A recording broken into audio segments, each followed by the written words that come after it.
So guys आ जाओ। I think हर एक बच्चा यहाँ पे साथ में है ना।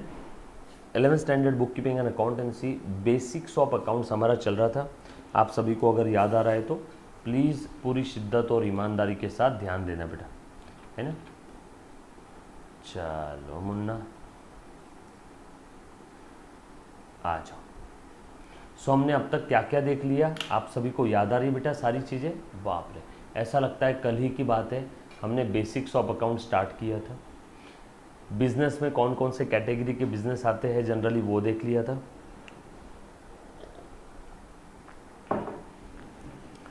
बिजनेस के अंदर में बेसिकली फिनेंशियल ट्रांजैक्शन ही वो सिनारियो है, वो इवेंट है जहाँ पे ट्रिगर होता है कि हमें अब अकाउंटिंग स्टार्ट करना है। फिनेंशियल ट्रांजैक्शन यानी मनी और मनीज वर्थ में ऑन ईदर साइड कुछ एक्सचेंज हो रहा है। लेमन्स लैंग्वेज में अकाउंटिंग का मतलब होता है हिसाब किताब रखना। ज़रूरत हमने पढ़ ली थी why, objective, need, why need, काफ़ी सारी बेसिक टर्म्स देखी थी, यस और नो। सबसे इंपॉर्टेंट टर्म थी capital revenue expenditure. Don't worry, अगर ये टर्म नहीं समझा होगा तो भी आगे वापस आने वाला है, क्लियर। उसके बाद हमने देखा था, प्लीज़ ध्यान देना बेटा,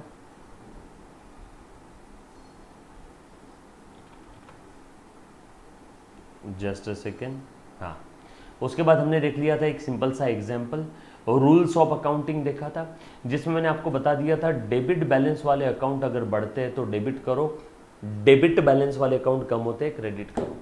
दुनिया का हर वो अकाउंट जिसका क्रेडिट बैलेंस है वो बढ़ता है तो क्रेडिट करो, अपोजिट कम हो रहा है तो डेबिट करो। और कुछ मैंने एग्जाम्पल्स लिए थे, कौन कौन से अकाउंट का डेबिट बैलेंस है और कौन कौन से अकाउंट का क्रेडिट बैलेंस है, ये सारी चीज़ें मैंने आप लोगों को बताई थी। याद आ रहा है सभी को? पक्की बात, डन। चलो आगे। उसके बाद एक सिंपल सा एग्जाम्पल लिया था जिसकी हमने सारी की सारी एंट्रीज कर ली थी। देखो 9 ट्रांजैक्शन थे। नींबू पानी, लेमोनेड बेचने का बिजनेस मैंने स्टार्ट किया था, नींबू पानी का बिजनेस स्टार्ट किया था, जिसके अंदर में मैंने आपको कुछ एग्जाम्पल्स बताए थे एंट्रीज के।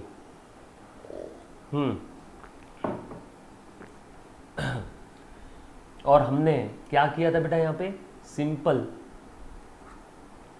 3 स्टेप बताई थी। दुनिया की कोई भी ट्रांजैक्शन रहने दो, एंट्रीज कैसे पास करना है, बस आपने 3 स्टेप फॉलो करना है, बस आपने 3 स्टेप फॉलो करना है। स्टेप नंबर 1, अच्छे से ध्यान देना बेटा। Step number 1, identification of account. Step number 2, step number 1, identification of account. Step number 2, classification, debit balance होगा या क्रेडिट बैलेंस होगा। जो फर्स्ट स्टेप में आपने अकाउंट आइडेंटिफाई किया ना, फर्स्ट स्टेप वाले अकाउंट्स जो आपने आइडेंटिफाई किए, इनका बैलेंस कौन सा है। फर्स्ट स्टेप में जो अकाउंट्स आइडेंटिफाई किया, इनका बैलेंस कौन सा है, डेबिट बैलेंस है कि क्रेडिट है। और third step, apply the rule. Rule क्या है, डेबिट बैलेंस वाले अकाउंट बढ़ते हैं डेबिट करो, कम हुआ क्रेडिट करो। बढ़ना कम होना समझेगा ट्रांजेक्शन से, और किसके पॉइंट ऑफ व्यू से चेक करना है बढ़ना है कम होना, बिजनेस के। यस और नो।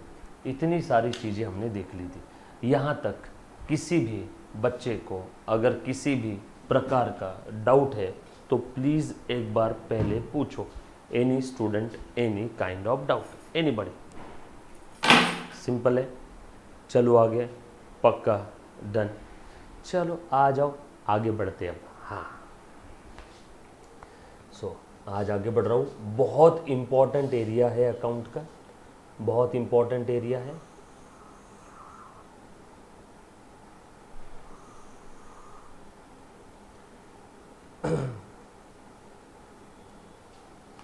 ध्यान देना बेटे सभी ने। बहुत ही इंपॉर्टेंट एरिया, जैसे मैंने अभी बताया था, अच्छे से ध्यान देना बेटा। अब मेरे ख्याल से यहाँ पे जितने बच्चे हैं उन सभी बच्चों को एटलीस्ट ये वाली चीज़ समझ में आ गई है ना। एटलीस्ट बेसिक्स ऑफ अकाउंट्स की अगर बात करूँ तो इतनी बातें समझ में आ गई है कि बिजनेस में जो भी ट्रांजैक्शंस हो रहे हैं, बिजनेस में जो भी ट्रांजैक्शंस हो रहे हैं, उन ट्रांजैक्शंस को हमें सिस्टमेटिक वे में रिकॉर्ड करना है with the help of rules of debit and credit. और डेबिट क्रेडिट का रूल क्या है, दुनिया के सारे अकाउंट्स को हमने क्लासीफाई कर दिया 5 और उसके अपोजिट 5 कैटेगरीज में। Asset, drawing, debtors, expense, losses, liability, capital, creditor, income, gain. बोल मेरे साथ साथ, ए मुन्ना पट पट पट पट बोल। हाँ, asset, drawing, debtors, expense, losses, liability, capital, creditor, income, gain. Asset के अपोजिट लाइबिलिटी, ड्राइंग के अपोजिट कैपिटल, डेटर्स के अपोजिट क्रेडिटर्स, एक्सपेंस के अपोजिट इनकम, लॉसेस के अपोजिट गेन। और इन सबका asset, drawing, debtors, expense, losses, इनका डेबिट बैलेंस है। इसका मतलब क्या हुआ, इनका डेबिट बैलेंस है। डेबिट, DEBIT, डेबिट, बिल्ली का B, debit balance. Asset, drawing, debtors, expense, losses, ADDEL, एडेल, एडेल, एडेल, ADDEL, एडेल का डेबिट बैलेंस है। ये टाइप के अकाउंट बढ़ते हैं डेबिट करो, अपोजिट बोलने का काम नहीं, कम होते क्रेडिट करो। And liabilities, capital, creditors, income and gain, इनका क्रेडिट बैलेंस है। सी कैट, सी क्रेडिट बैलेंस, सी क्रेडिट बैलेंस। ये टाइप के अकाउंट बढ़ते हैं क्रेडिट करो, अपोजिट बोलने का काम नहीं, कम होते हैं डेबिट करो। और ये बढ़ना कम होना समझेगा ट्रांजैक्शन से। और किसके पॉइंट ऑफ व्यू से, बिजनेस के। सर इसका मतलब क्या हुआ बिजनेस का पॉइंट ऑफ व्यू। अरे बाबा, जैसे हमने कार खरीदा, पैसे दिए, तो जिससे कार खरीदा उसको पैसे दे दिए, तो उसके पास पैसे बढ़ गए, हमारे जेब से कैश कम हो गई। तो किसका पॉइंट ऑफ व्यू देखना, उसका कि बिजनेस का। हमारा बिजनेस का पॉइंट ऑफ व्यू, उसका नहीं। जब भी आप ट्रांजैक्शन रिकॉर्ड करोगे तब आपने बिजनेस के पॉइंट ऑफ व्यू से सोचना है। जिस बिजनेस के बुक्स ऑफ अकाउंट में आप एंट्री कर रहे हो, जिस बिजनेस के बुक्स ऑफ अकाउंट में आप एंट्री कर रहे हो, उसके पॉइंट ऑफ व्यू से सोचना है, और किसी थर्ड पार्टी के पॉइंट ऑफ व्यू से नहीं। क्लियर, पक्का, डन, चलो आगे, okay. While recording the transaction, you have to think from the point of view of business and not from the point of view of any other third person. Clear है? यहां तक किसी बच्चे को कोई डाउट है?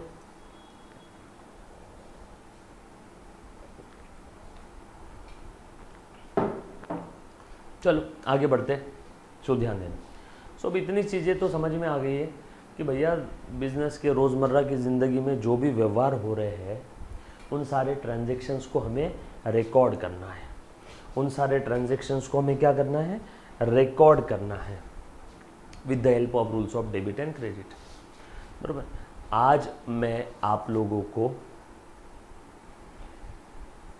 किस फॉर्मेट में जर्नल एंट्रीज रिकॉर्ड करते हैं वो फॉर्मेट बताने वाला हूँ। किस फॉर्मेट में जर्नल एंट्रीज रिकॉर्ड करते हैं वो फॉर्मेट बताने वाला हूँ। क्लियर? चलो आ जाओ। मिस मत करना, इसी के भरोसे आगे अकाउंटिंग सब्जेक्ट है, बार बार बोल रहा हूँ। सो ये ट्रांजैक्शंस हमने रिकॉर्ड कर दिए थे, ये तो आपको याद है, ये पिछले लेक्चर में लिया थे ना क्वेश्चन। ये देखो, ठीक है।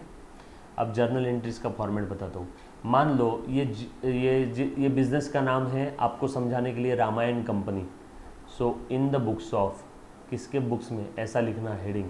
फॉर्मेट बता रहा हूँ, फॉर्मेट। मेन लॉजिक समझ में आ गया क्यों डेबिट क्रेडिट होता है, लॉजिक समझ में आ गया।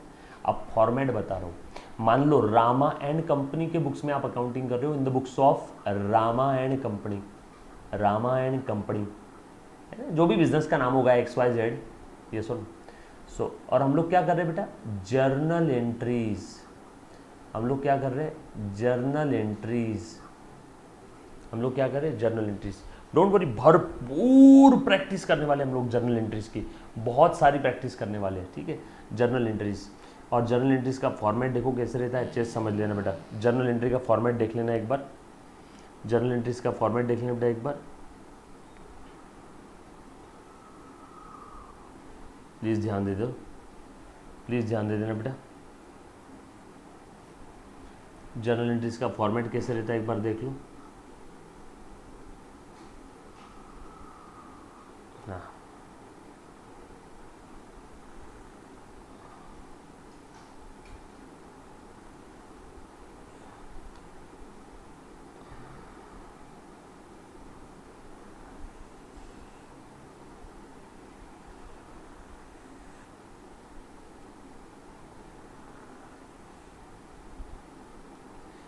ये रहेगा डेट का कॉलम, ये रहेगा पर्टिकुलर्स। मैं आपको फॉर्मेट बता रहा हूँ सर, एग्ज़ाम में कैसे आंसर लिखना है इस फॉर्मेट में। सर फिर ये क्या था, ये आपके मन में चलता रहेगा, ये लॉजिक है। कौन सा अकाउंट बन रहा है, डेबिट हो रहा है तो क्यों हो रहा है, क्रेडिट हो रहा है तो क्यों हो रहा है, यस और नो, ये आपके मन में चलेगा और ऐसा आप उतारोगे पेपर में। और L/F, अभी इसके बारे में जानने की ज़रूरत नहीं है, ledger folio, L/F, ledger folio, ledger folio. फिर उसके बाद डेबिट अमाउंट, देन उसके बाद क्रेडिट अमाउंट, डन। ये फॉर्मेट, डेबिट वाली अमाउंट इस कॉलम में, क्रेडिट वाली इस कॉलम में, फॉर्मेट है। मेन एंट्री का लॉजिक समझ में आ गया। अब फॉर्मेट अच्छे से ध्यान देना सभी ने। चलो आ जाओ, कंटिन्यू कर रहा हूँ। सो पहली एंट्री क्या थी अपनी, मान लो इसकी तारीख थी 1 अप्रैल 2021, आपको समझाने के लिए 1 अप्रैल 2021। चलो बोलो, इस एंट्री में डेबिट कौन सा अकाउंट हुआ, पहली एंट्री में, पहली एंट्री में डेबिट कौन सा अकाउंट हुआ, बताओ तो ज़रा, कौन सा अकाउंट डेबिट हुआ, बोलो।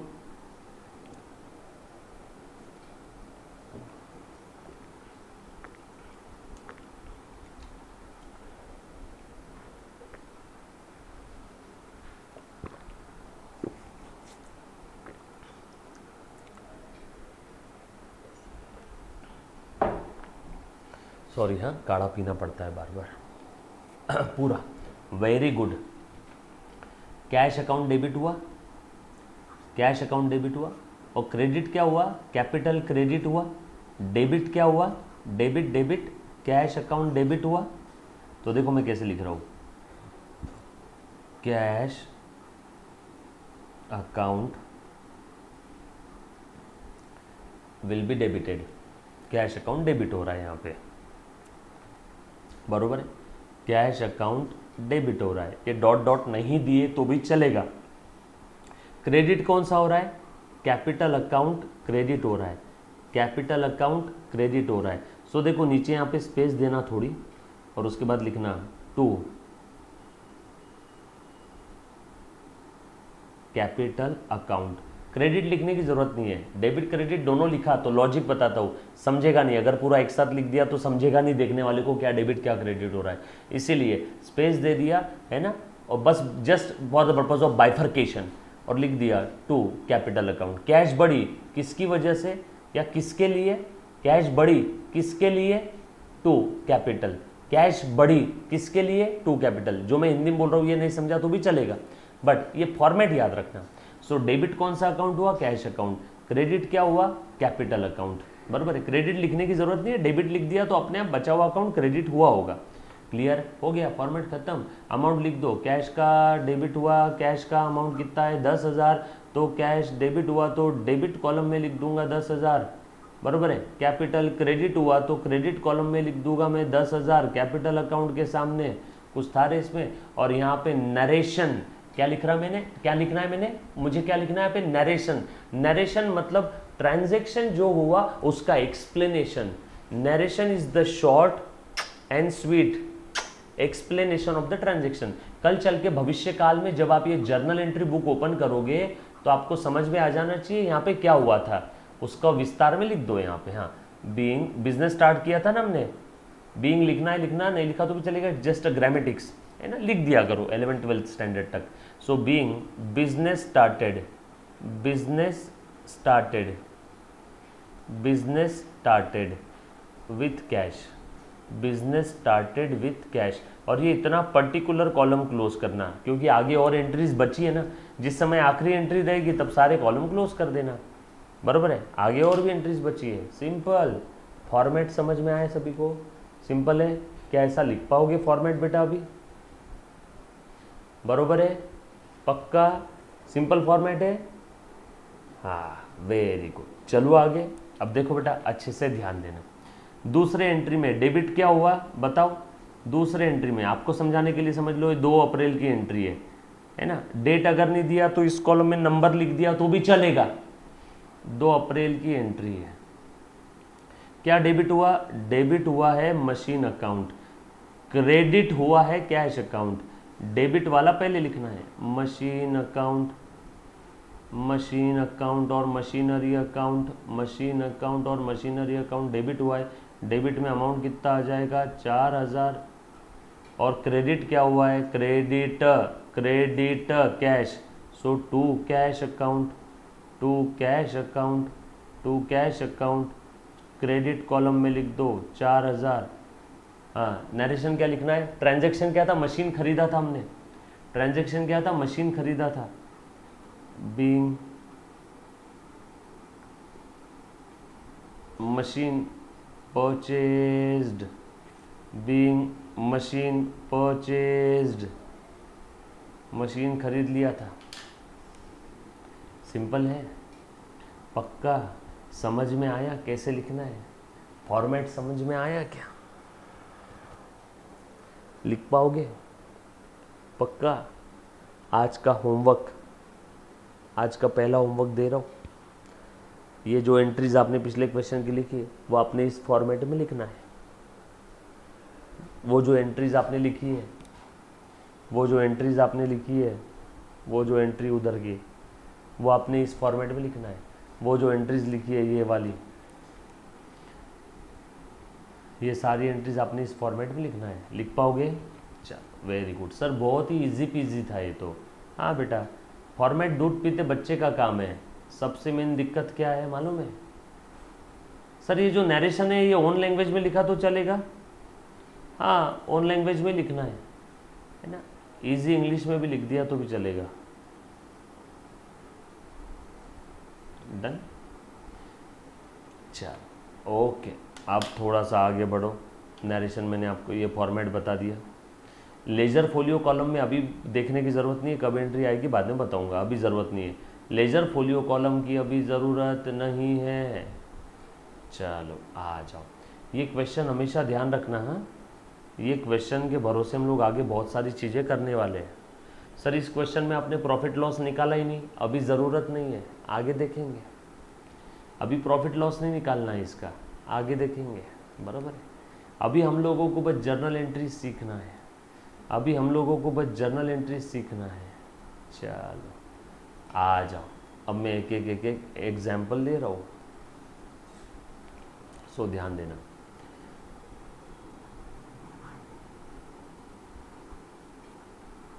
लिखो एग्जाम्पल्स, एग्जाम्पल्स की बरसात,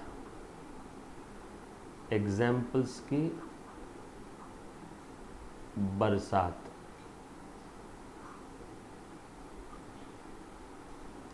तो उसमें पहला, goods purchased, goods purchase,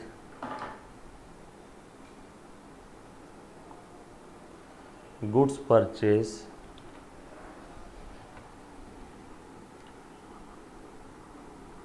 worth ₹1000। बोलो एंट्री क्या रहेगी इसकी? सबसे पहले तो एक चीज़ हमेशा ध्यान रखना, जब भी गुड्स से रिलेटेड कोई ट्रांजैक्शन आएगा, जब भी गुड्स से रिलेटेड कोई ट्रांजैक्शन आएगा, जब भी गुड्स से रिलेटेड कोई ट्रांजैक्शन आएगा, तो इन्हीं चारों में से कोई ना कोई एक अकाउंट बनने वाला है। या तो परचेज अकाउंट, या तो सेल्स अकाउंट, या तो purchase return account. Purchase return मतलब खरीदा हुआ माल वापस कर देना, या तो सेल्स रिटर्न अकाउंट। गुड्स का मतलब मालूम है सभी को? गुड्स का मतलब मालूम है सभी को? बोलो बेटा, गुड्स का मतलब मालूम है? माल। जिस चीज़ में मैं डील कर रहा हूँ उसे मैं प्यार से क्या बोलूँगा? गुड्स। जिस चीज़ में मैं डील कर रहा हूँ उसे प्यार से क्या बोलूँगा? गुड्स। यस और नो? जिस चीज़ में मैं डील कर रहा हूँ उसे प्यार से क्या बोलने वाला हूँ? गुड्स। क्लियर है ना? जैसे कंप्यूटर सेल्स सर्विस वाले के लिए गुड्स है pen drive, hard disk, laptops, computer, cords, cable, USB cable, है ना, वाईफाई डिवाइस, स्पीकर कंप्यूटर के, ये सब उसके लिए गुड्स है। ज्वेलरी शॉप वाले के लिए ज्वेलरी, गोल्ड, सिल्वर, मोती वोती की ज्वेलरी, डायमंड की ज्वेलरी, ये उसके लिए गुड्स है। तो गुड्स में यानी जिस चीज़ में मैं डील कर रहा हूँ। सो गुड्स परचेस वर्थ ₹1000 और आगे लिखा है आपको समझाने के लिए, आगे लिखा है आपको समझाने के लिए फॉर कैश। बोलो, अब गुड्स से रिलेटेड ट्रांजैक्शन है तो इन्हीं चारों में से कोई ना कोई एक अकाउंट बनेगा। काम की चीज़ बता रहा हूँ, ध्यान रखना, काम की चीज़ बता रहा हूँ, ध्यान रखना, बरोबर। बोलो बेटा, अब माल खरीदा है कि बेचा है? खरीदा है, तो कौन सा अकाउंट बनेगा? Purchase account. बेचा रहता तो सेल्स अकाउंट।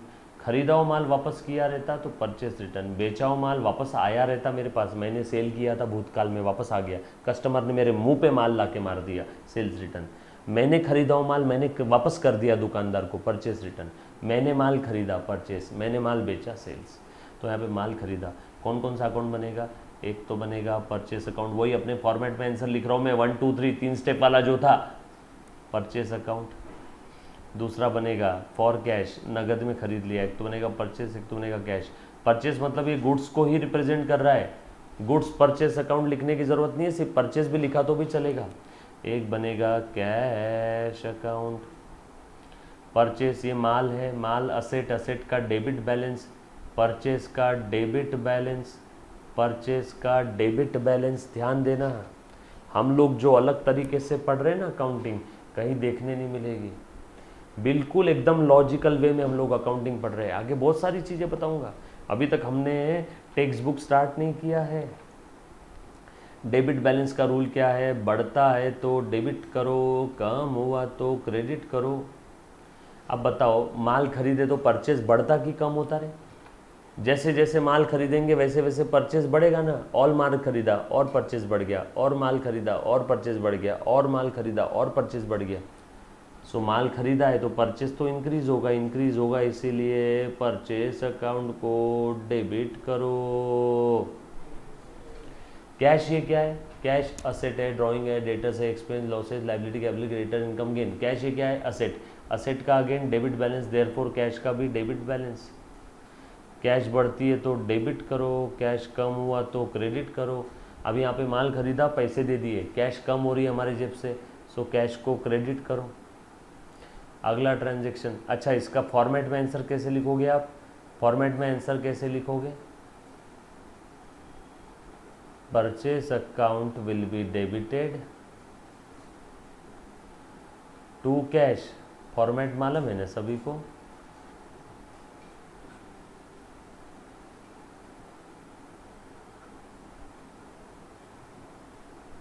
क्लियर? यस और नो? वेरी गुड बेटा दर्शन। उसके बाद नेक्स्ट एग्जाम्पल, गुड्स परचेज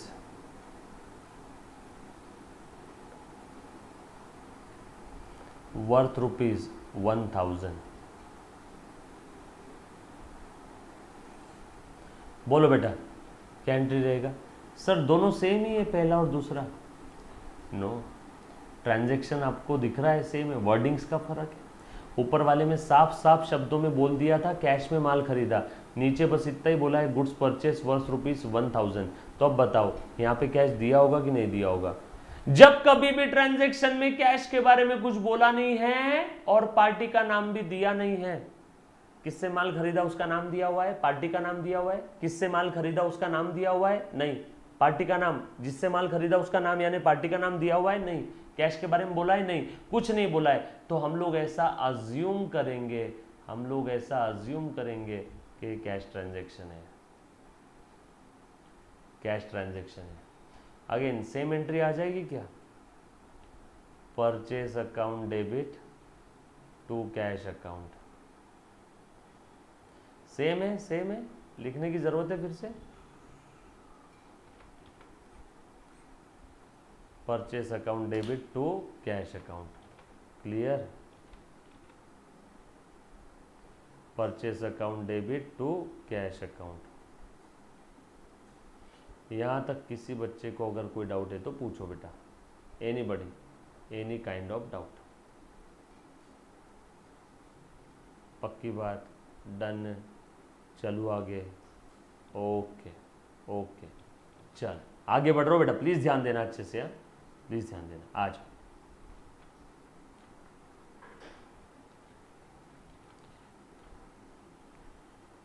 आज चल, उसके बाद फिर से एक और transaction, goods purchase worth ₹1000 from Bahubali for cash. बोलो बेटा, goods purchase from Bahubali worth ₹1000 for cash.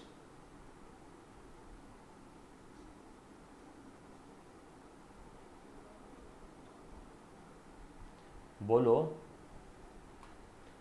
हाँ एनीबॉडी।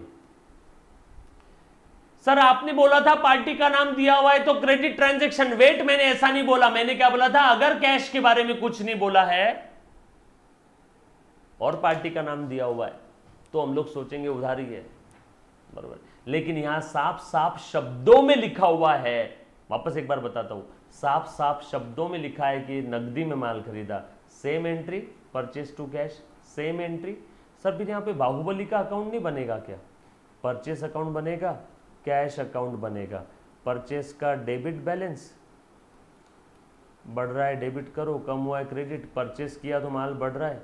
कैश ये असेट है, इसका भी डेबिट बैलेंस, कैश बढ़ती है तो डेबिट, कम हुआ क्रेडिट, कैश कम हो गई क्रेडिट कर दो। सर तीनों एंट्री तो सेम है, ऊपर ऊपर आपने जो लिखा। हाँ सर यहाँ बाहुबली अकाउंट नहीं बनेगा। नहीं सर, क्यों नहीं बनेगा? मुझे एक बात बता, ये बाहुबली है और ये हम है, हमने इससे माल ले लिया, हमने इससे माल ले लिया, बदले में पैसे दे दिए। अब बता, मेरा और बाहुबली का लेना देना पेंडिंग है क्या? मेरा और बाहुबली का लेना या देना पेंडिंग है क्या?